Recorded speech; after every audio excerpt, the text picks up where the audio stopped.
Now with Chris Melcher. He practiced criminal defense law and is still in the law business tonight. Thank you for joining us, Chris. Nathan Wade, gone. He's done. Does the rest of the prosecutorial team stay intact, and will a trial come soon since they might stay? Well, sure. The prosecution is going to continue. The Georgia DA's office is still there prosecuting it, but she did need a special counsel to assist, because when you have these bigger cases, a lot of times the prosecutor office doesn't have the resources. So the question now is, will she have to go out and find another special prosecutor? Nathan Wade was not her first choice. There was another person that she checked with and who rejected it. So now it's really going to have to be up to her to determine whether she would bring somebody else in and who would really do that role, or would she try and do it herself with the district attorneys that she has in her office. How long would that take? Well, it's certainly going to disrupt the case, but her office has been involved. So it's not like she completely delegated the entire prosecution over to Nathan Wade. So I do think that they could keep moving forward.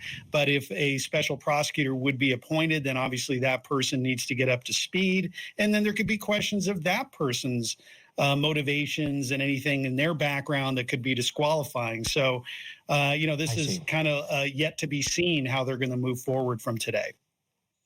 Chris, I want to get your analysis of something that Avajoy just mentioned right there, that defense attorneys are complaining that the judge kind of overlooked Fani Willis's impropriety by going to a black church and claiming that all these objections are really about taking down a powerful black man, powerful black woman.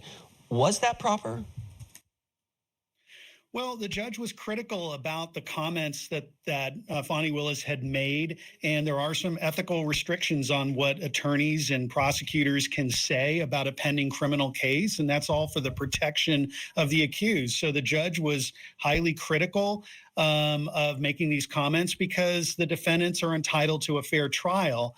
And there were some questions here about her statements as to whether the defendants could get a fair trial now based on what she said.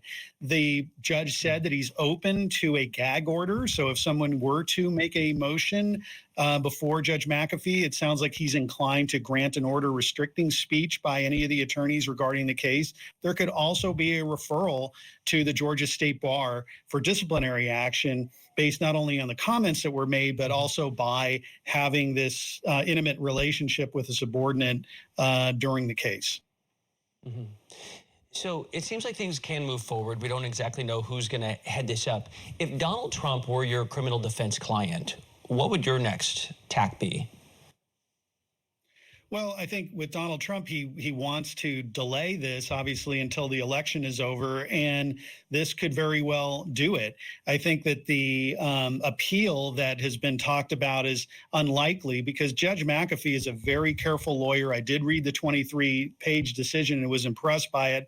I don't believe that a court of appeal would overturn it, so I don't think that would be the angle that I would choose. I think it would be more on questioning whoever this new special counsel is, because they are being paid to prosecute a case. And that's always a problem inherently with a special prosecution appointment. Unlike a regular prosecutor who's getting a salary and has no financial incentive tied to the case, special prosecutors do. They're getting paid by the hour. So I got to imagine all the defendants here are going to continue that attack. I was going to ask you how you felt about the judge in this case, because he's, first of all, 34 years old. He used to report to Fani Willis in another professional life, and the intense, crazy amount of public scrutiny and glare is there, and you said he's doing a pretty good job at this point. Chris Melcher, thank you so much. Thanks, Chance.